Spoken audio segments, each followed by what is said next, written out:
ओम नमो भगवते वासुदेवाय। ओम नमो नारायणाय। श्रीमद् भागवत गीता। ओम श्री परमात्मे नमः। त्याग से भगवत प्राप्ति। गृहस्थ आश्रम में रहता हुआ भी मनुष्य त्याग के द्वारा परमात्मा को प्राप्त कर सकता है। परमात्मा को प्राप्त करने के लिए त्याग ही मुख्य साधन है। अतएव 7 श्रेणियों में विभक्त करके त्याग के लक्षण संक्षेप में बताए गए। पहला, निषिद्ध कर्मों का सर्वथा त्याग। चोरी, व्यभिचार, झूठ, कपट, छल, जबरदस्ती, हिंसा, अभक्ष्य भोजन और प्रमाद आदि शास्त्र विरुद्ध नीच कर्मों को मन, वाणी और शरीर से किसी भी प्रकार न करना, यह पहली श्रेणी का त्याग है। दूसरा, काम्य कर्मों का त्याग। स्त्री, पुत्र और धन आदि प्रिय वस्तुओं की प्राप्ति के उद्देश्य से एवं रोग संकट आदि की निवृत्ति के उद्देश्य से किए जाने वाले यज्ञ, दान, तप और उपासना आदि सकाम कर्मों को अपने स्वार्थ के लिए न करना, यह दूसरी श्रेणी का त्याग है। तृष्णा का सर्वथा त्याग, ये तीसरी श्रेणी का त्याग। मान, बड़ाई, प्रतिष्ठा एवं स्त्री, पुत्र और धनादि जो कुछ भी अनित्य पदार्थ प्रारब्ध के अनुसार प्राप्त हुए हों, उनके बढ़ने की इच्छा को भगवत प्राप्ति में बाधक समझकर उसका त्याग करना, यह तीसरी श्रेणी का त्याग है। चौथा, स्वार्थ के लिए दूसरों से सेवा कराने का त्याग। अपने सुख के लिए किसी से भी धनादि पदार्थों की अथवा सेवा कराने की याचना करना एवं बिना याचना के दिए हुए पदार्थों को या की हुई सेवा को स्वीकार करना तथा किसी भी प्रकार किसी से भी अपना स्वार्थ सिद्ध करने की मन में इच्छा रखना इत्यादि जो स्वार्थ के लिए दूसरों से सेवा कराने के भाव हैं, उन सब का त्याग करना, यह चौथी श्रेणी का त्याग है। पांचवा, संपूर्ण कर्तव्य कर्मों में आलस्य और फल की इच्छा का सर्वथा त्याग। ईश्वर की भक्ति, देवताओं का पूजन, माता पिता आदि गुरुजनों की सेवा, यज्ञ, दान, तप तथा वर्णाश्रम के अनुसार आजीविका द्वारा गृहस्थ का निर्वाह एवं शरीर संबंधी खान पान इत्यादि जितने कर्तव्य कर्म हैं, उन सब में आलस्य का और सब प्रकार की कामना का त्याग करना, यह पांचवें प्रकार का त्याग है। ईश्वर भक्ति में आलस्य का त्याग। अपने जीवन का परम कर्तव्य मानकर परम दयालु, सबके सुहृद, परम प्रेमी, अंतर्यामी परमेश्वर के गुण प्रभाव और प्रेम की रहस्यमय कथा का श्रवण, मनन और पठन पाठन करना तथा आलस्य रहित होकर उनके परम पुनीत नाम का उत्साहपूर्वक ध्यान से निरंतर जप करना। ईश्वर भक्ति में कामना का त्याग। इस लोक और परलोक के संपूर्ण भोगों को क्षण भंगुर, नाशवान और भगवत की प्राप्ति में बाधक समझकर किसी भी वस्तु की प्राप्ति के लिए ना तो भगवान से प्रार्थना करना और ना मन में ही इच्छा रखना तथा किसी प्रकार का संकट आ जाने पर भी उसके निवारण के लिए भगवान से प्रार्थना ना करना, अर्थात हृदय में ऐसा भाव रखना कि प्राण भले ही चले जाएं परंतु इस मिथ्या जीवन के लिए विशुद्ध भक्ति में कलंक लगाना उचित नहीं है। जैसे भक्त प्रहलाद ने पिता द्वारा बहुत सताए जाने पर भी अपने कष्ट निवारण के लिए भगवान से प्रार्थना नहीं की। अपना अनिष्ट करने वालों को भी भगवान तुम्हारा बुरा करे इत्यादि किसी प्रकार के कठोर शब्दों से शाप ना देना और उनका अनिष्ट होने की मन में इच्छा भी ना रखना। भगवान की भक्ति का ईमान में आकर किसी को वरदान आदि भी ना देना, जैसे कि भगवान तुम्हें आरोग्य करे, भगवान तुम्हारा दुख दूर करे, भगवान तुम्हारी आयु बढ़ावे इत्यादि। पत्र व्यवहार में भी सकाम शब्दों का ना लिखना, अर्थात जैसे अठे उठे, श्री ठाकुर जी साय छः, ठाकुर जी बिक्री चालासी, ठाकुर जी वर्षा करसी, ठाकुर जी आराम करसी इत्यादि सांसारिक वस्तुओं के लिए ठाकुर जी से प्रार्थना करने के रूप में सकाम शब्द मारवाड़ी समाज में प्राय लिखे जाते हैं। वैसे ना लिखकर श्री परमात्मा देव आनंद रूप से सर्वत्र विराजमान है, श्री परमेश्वर का भजन सार है इत्यादि निष्काम मांगलिक शब्द लिखना तथा इसके सिवाय अन्य किसी प्रकार से भी लिखने बोलने आदि में सकाम शब्दों का प्रयोग ना करना। देवताओं के पूजन में आलस्य और कामना का त्याग। शास्त्र मर्यादा से अथवा लोक मर्यादा से पूजने के योग्य देवताओं को पूजने का नियत समय आने पर उनका पूजन करने के लिए भगवान की आज्ञा है एवं भगवान की आज्ञा का पालन करना परम कर्तव्य है। ऐसा समझकर उत्साहपूर्वक विधि के सहित उनका पूजन करना एवं उनसे किसी प्रकार की भी कामना ना करना। उनके पूजन के उद्देश्य से रोकड़, वही खाते आदि में भी सकाम शब्द ना लिखना। जैसे मारवाड़ी समाज में नए बसने के दिन अथवा दीप मालिका के दिन श्री लक्ष्मी जी का पूजन करके श्री लक्ष्मी जी लाभ मोकली देसी, भंडार भरपूर राक्षसी, रिद्धि सिद्धि करसी, श्री काली जी के आश्रय, श्री गंगा जी के आश्रय इत्यादि बहुत से सकाम शब्द लिखे जाते हैं। वैसे ना लिखकर श्री लक्ष्मी नारायण जी सब जगह आनंद रूप से विराजमान है तथा बहुत आनंद और उत्साह के सही श्री लक्ष्मी जी का पूजन किया इत्यादि निष्काम मांगलिक शब्द लिखना और नित्य रोकड़, नकल आदि के आरंभ करने में भी उपरोक्त रीति से ही लिखना। माता पिता गुरुजनों की सेवा में आलस्य और कामना का त्याग।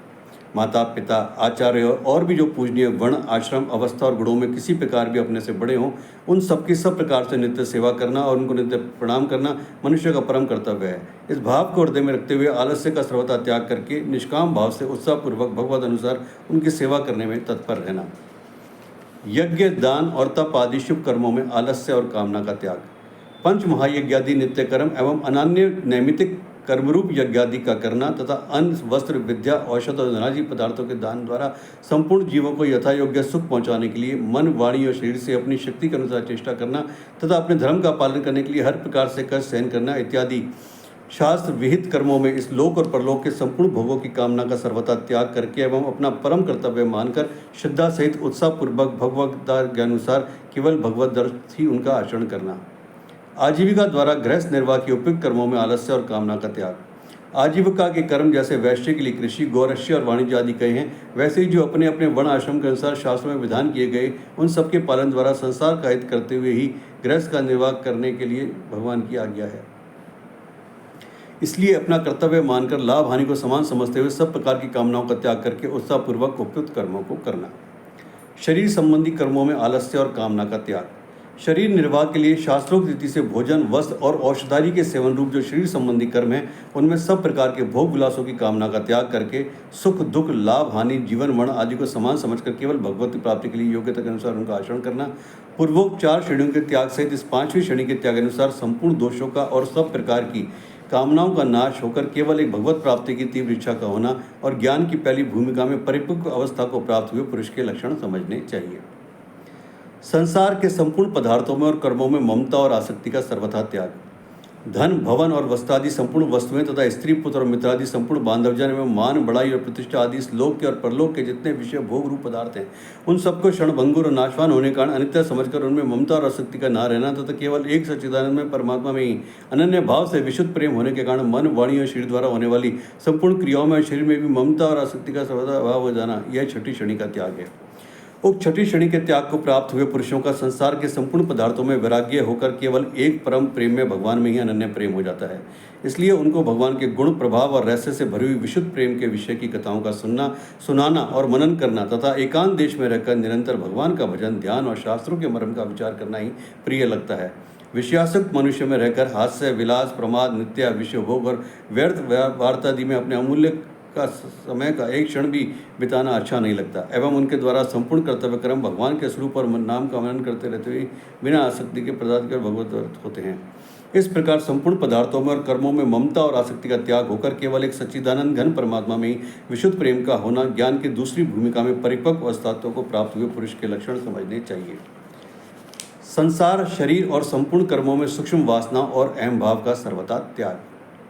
संसार के संपूर्ण पदार्थ माया के कार्य होने से सर्वथा अनित्य हैं और एक सच्चिदानंद घन परमात्मा ही सर्वत्र संभाव से परिपूर्ण है। ऐसा दृढ़ निश्चय होकर शरीर सहित संसार के संपूर्ण पदार्थों में और संपूर्ण कर्मों में सूक्ष्म वासना का सर्वथा अभाव हो जाना अर्थात अंतःकरण में उनके चित्रों का संस्कार रूप से भी न रहना और शरीर में अहम भाव का सर्वथा अभाव होकर मन, वाणी और शरीर द्वारा होने वाले संपूर्ण कर्मों में कर्तापन के अभिमान का लेश मात्र भी न रहना, यह 7वीं श्रेणी का त्याग है। इस 7वीं श्रेणी के त्याग रूप परम वैराग्य को प्राप्त हुए पुरुष के अंतःकरण की वृत्तियां संपूर्ण संसार से अत्यंत उपराम हो जाती हैं। यदि किसी काल में कोई सांसारिक फुरना हो भी जाती है तो उसके संस्कार नहीं आजमते, क्योंकि उनकी सच्चिदानंद वासुदेव परमात्मा ही अनन्य भाव से गाढ़ से निरंतर बनी रहती है। इसलिए उनके अंतःकरण में संपूर्ण अवगुणों का अभाव होकर अहिंसा, सत्य, असत्य, ब्रह्मचार्य, अपशनुता, लज्जा, अपमानित्व, निष्कपटता, शौच, संतोष, तितिक्षा, सत्संग, सेवा, यज्ञ, दान, तप, स्वाध्याय, शम, दम, विनय, आर्जव, दया, श्रद्धा, विवेक, वैराग्य, एकांतवास, अपरिग्रह, समाधान, उपरामता, तेज, क्षमा, धैर्य, अद्रोह, अभा, निरहंकारता, शांति और ईश्वर में अनन्य भक्ति इत्यादि सद्गुणों का आविर्भाव स्वभाव से ही हो जाता है। इस प्रकार शरीर से ही संपूर्ण पदार्थों में और कर्मों में वासना और अहम भाव का अत्यंत अभाव होकर एक सच्चिदानंद घन परमात्मा के स्वरूप में एक ही भाव से निरंतर ज्ञान से भूमिका में परिपक्व अवस्था को प्राप्त हुए पुरुष के लक्षण हैं। उपयुक्त गुणों में से ही कितने तो पहली और दूसरी भूमिका में प्राप्त हो जाते हैं, परंतु संपूर्ण गुणों का आविर्भाव तो प्राय तीसरी भूमिका में होता है, क्योंकि ये सब भगवत प्राप्ति के अतीब समीप पहुँचे हुए पुरुषों के लक्षण एवं भगवत प्राप्ति के साक्षात ज्ञान में हेतु हैं। इसलिए श्री कृष्ण भगवान ने प्राय इन्हीं गुणों को श्री गीता जी के 13वें अध्याय में श्लोक 7 से 11 तक ज्ञान नाम के तथा 16वें अध्याय में श्लोक 1 से 3 तक दैवी संपदा के नाम वाले कहा है। तथा उक्त गुणों को शास्त्रकारों ने सामान्य धर्म माना है, इसलिए मनुष्य मात्र का ही इनमें अधिकार है। अमृत अतएव उपयुक्त सद्गुणों का अपने अंतःकरण में आविर्भाव करने के लिए सभी को भगवान के शरण होकर विशेष रूप से प्रणाम करना चाहिए। ओम नमः शिवाय। ओम नमो नारायणाय। ओम नमो भगवते वासुदेवाय। श्रीमद् भगवत गीता।